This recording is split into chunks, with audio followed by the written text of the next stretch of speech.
Hey everyone, welcome back to my YouTube channel where we dive into the latest in website building and digital tools. Today, we're comparing two popular website builders, Wix and Strato. Which one is right for you? Let's find out. First up, let's talk about Wix. With its slick drag and drop editor, Wix makes it super easy for beginners and pros alike to create a stunning website. You get access to hundreds of customizable templates, and the intuitive design means you don't need coding skills to build your dream site. Now, let's check out Strato. Strato positions itself as a more budget-friendly options for those who want a simple website without all the extra bells and whistles.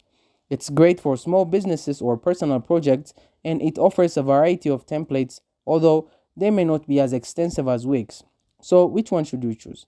If you are looking for design flexibility, powerful customization, and features like Wix App Market, Wix is a clear winner. But if your main priority is affordability and you need straightforward platform, Strato could be the way to go. Speaking of pricing, Wix offers a range of plans starting from a basic free version, while Strato typically provides lower starting costs and simple plans ideal for smaller projects. To sum it up, Wix is perfect for those who want a feature rich experience with creative control. Strato is great for budget conscious users who prefer simplicity. It really comes down to your needs and budget. Thank you for watching this video. If this video was helpful, don't forget to like and subscribe to my YouTube channel.